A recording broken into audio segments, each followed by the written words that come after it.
Prišli sme domov, tu som ukazoval kamarátovi, čo je napísané na aute, prišli sme trošku nižšie, tam zastal s autom, jedna žena vyskočila z auta a momentálne 2 facky som dostal, len z ničoho nič. Potom, keď som sa obrátil na ňu, tak jej manžel ma chytil za krk. Ja keď som chytil manžela, tak už syn vyskočil auta, už ma syn išiel byť, to nenormálne toto, čo je. Kto vás boli?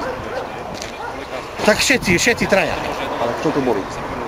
Tak títo páni, tak cigáni, tak to, samozrejme. Takže kto vás teraz byl? Tak s cigánami som mal tu ten konflikt. Ich syna som videl s autom, že odchádzali stade to večer. Ja som ani nechodil pozerať, že či to je napísané niečo, alebo nie. Dneska ráno som to zbadal, že je napísané. Na políciu som mal, neviem, že či bude treba ísť tam na políciu teraz, alebo nebude treba ísť.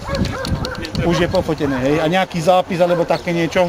Budú prijaté 2 oznámenia ohľadom toho napadnutia, aj toho majetkovej veci, čo vám pokrstili, ale ešte potrebujem od vás tú predbežnú škodu zatiaľ. Tak ja neviem vám škodu povedať, to mi musia povedať v servise nejak, že... Áno, predbežnú, a keď budete vedieť, tak potom doložíte už tú. Doložím, takže 50 eur. Tak to neviem, to celá strana, tak neviem, že koľko môže stať. Keď to nepôjde dole s nejakým acetónom, alebo čo... To už potom dodatočne sa doloží, keď budete mať vyčíslenie. Napíšte tam viacej ako 100 eur, tak 100 eur to určite bude stať. Dobre. Minimálne 100 eur bude stať, keď nie viac. A keď ešte bude treba to striekať, tak možno, že aj 300 bude. Lebo jedna strana to... nechcem. Erik, ty si nepofotil, počúvaj toto, že čo tu dvíha za dreva, alebo čo tu dvíha. To nestihol, ja som vzdával dole. Kde k tomu došlo? A tam pri vrátach a sme sa posúvali potom hore, lebo to bolo akože... No, to... Aj som to tam stali pri aute, potom trošku vyššie a čo? No, posúvalo celkom, až tu sme skončili, ne? Vtedy už nebyť to zapojili. No, obidli neboli. Ale pozemky sú moje. Ale to neprekročili oplotenie, plot. Čiže všetko sa do túto v tých... No ale tak moje, to je aj moje, tá darmo. On tu bol, my sme sa spolu bavili. Oni vyskočili z auta, hneď do mňa sa pustili, hneď momentálne. Ako haca tu, no momentálne. Jak vás boli? Tak rukami, tak ja neviem, aj tu na nejakú palicu chytá, vtedy som ho drgol, ani neviem, že kde toho palica je.